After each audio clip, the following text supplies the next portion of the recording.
Assalamualaikum warahmatullahi wabarakatuh. Salabah bin Abdul Rahman radhiyallahu anhu adalah salah seorang sahabat yang mulia. Beliau berasal dari kalangan Ansor dan selalu setia melayani Rasulullah Shallallahu Alaihi Wasallam sejak beliau radhiyallahu anhu masuk Islam.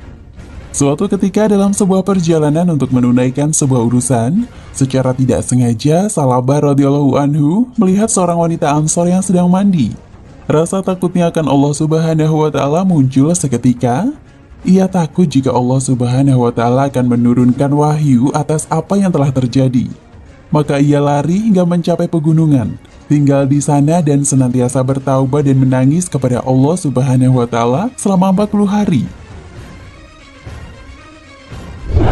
Malaikat Jibril alaihi salam menyampaikan perihal ini kepada Rasul Shallallahu Alaihi Wasallam, sehingga Rasulullah Shallallahu Alaihi Wasallam meminta kepada beberapa sahabat Ansor untuk menjemputnya. Ketika sampai di Madinah, Rasulullah Shallallahu Alaihi Wasallam sedang memimpin sholat berjamaah.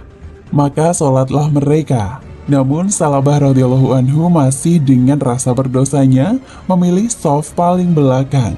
Ketika ia mendengar ayat Quran yang sedang dibaca Rasul Shallallahu Alaihi Wasallam, ia seketika pingsan. Selesai sholat, Rasulullah Shallallahu Alaihi Wasallam membangunkannya dan menanyakan perihal dirinya. "Apa yang menyebabkan kau pergi dariku?" tanya Rasul. "Dosaku ya Rasulullah," jawabnya.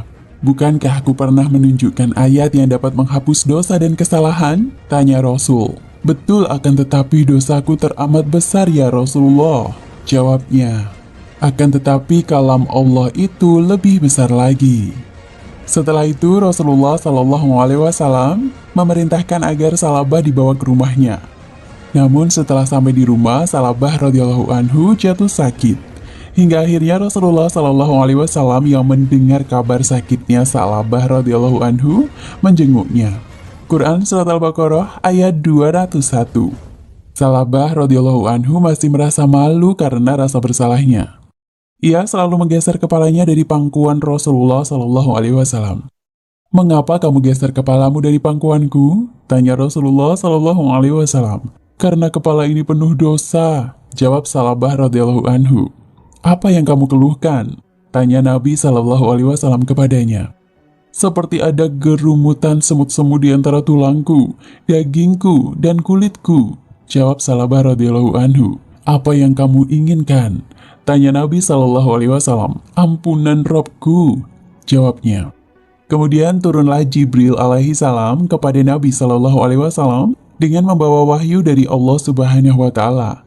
"Andai kata hambaku ini menghadapku dengan kesalahannya sepenuh bumi, aku akan menyambutnya dengan ampunanku sepenuh bumi pula." Nabi Shallallahu Alaihi Wasallam menyampaikan wahyu tersebut kepada Salabah radhiyallahu anhu, dan seketika ia terpekik dan meninggal. Maka Rasulullah Shallallahu Alaihi Wasallam memerintahkan agar ia segera dimandikan dan dikafani. Ketika selesai mensolatinya, beliau Shallallahu Alaihi Wasallam berjalan sambil berjingkat. Salah seorang sahabat menanyakan mengapa Rasulullah Shallallahu Alaihi Wasallam berjalan sambil berjingkat seperti itu. "Demi zat yang telah mengutusku dengan benar sebagai nabi, sungguh aku tidak mampu meletakkan kakiku di atas bumi, karena malaikat yang turut melayat Salabah sangatlah banyak," jawab Rasulullah Shallallahu Alaihi Wasallam. Kisah Salabah radhiyallahu anhu, seorang sahabat yang mulia, memberikan kita beberapa hikmah.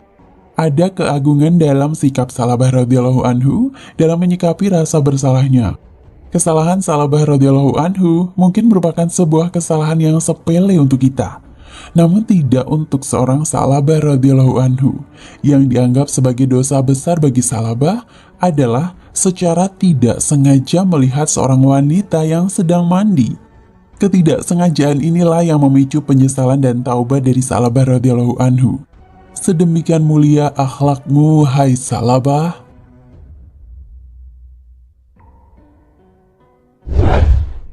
Dan coba kita renungkan perjalanan taubatnya Salabah radhiyallahu anhu. Langkah pertama adalah ketakutan akan kuasa Allah Subhanahu wa Ta'ala.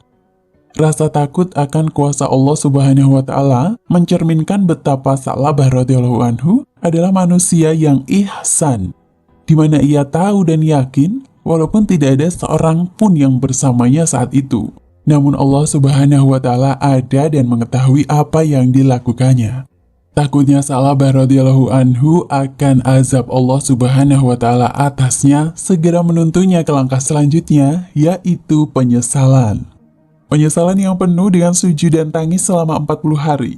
Hingga Allah Subhanahu wa Ta'ala menunjukkan kasihnya dengan mengirim Jibril alaihi salam untuk mengabarkan mengenai Sa'labah radhiyallahu anhu yang berada di atas pegunungan di tempatnya sedang bertaubat. Bahkan setelah dijemput, Sa'labah radhiyallahu anhu masih dalam nuansa penyesalan dan takut yang membuatnya pingsan ketika mendengar ayat Allah yang dibacakan oleh Rasulullah SAW dalam salatnya.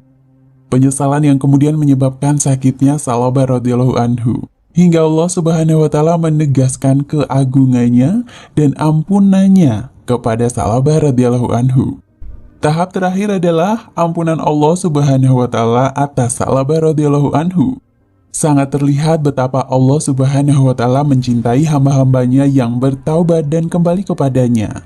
Jika seorang hamba sudah bertaubat dan datang kepada Allah membawa kesalahan seisi dunia, maka akan disambutnya dengan ampunan seisi dunia pula. Ya Allah, Subhanaka, Ya Ghafurur Rahim. Taubat adalah rezeki setiap manusia yang seringkali dilupakan. Allah Subhanahu wa Ta'ala membuka pintu taubat selapang-lapangnya bagi hambanya yang ingin kembali kepadanya. Selama hambanya tidak mempersekutukan Allah Subhanahu wa Ta'ala, maka nikmat taubat itu ada untuknya. Sungguh merugi manusia yang lalai menikmati rezeki taubat ini. Taubat ini gratis dari Allah Subhanahu wa Ta'ala dan tanpa tedeng aling-aling.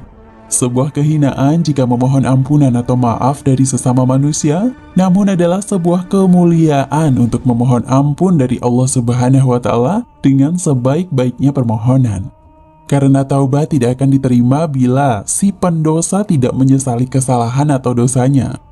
Jika tidak ada penyesalan, menunjukkan bahwa ia senang dengan perbuatan tersebut. Logikanya, bisakah seseorang itu dipercaya setelah bertaubat, sementara dia terus melakukan perbuatan dosa tersebut? Maka harus ada tekad yang kuat, keikhlasan, kesungguhan niat dalam bertaubat. Taubat seorang bukan bersifat kambuhan, artinya bergantung pada cuaca hidup. Pagi taubat, sore maksiat. Sore taubat, pagi maksiat. Sedikit rejeki, langsung taubat. Banyak rejeki, kembali maksiat. Taubat yang selayaknya dilakukan seorang hamba Allah yang ikhlas, yaitu bila tidak separuh ia bertaubat.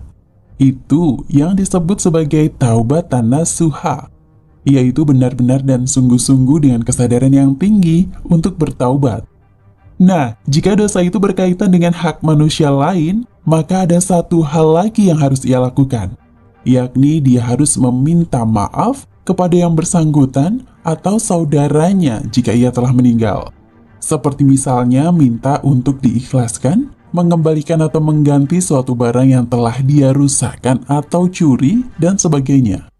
Hidup ini laksana menelusuri jalan setapak yang berlumpur dan licin, maka kita harus bersegera mencuci kaki ketika kotoran mulai melekat.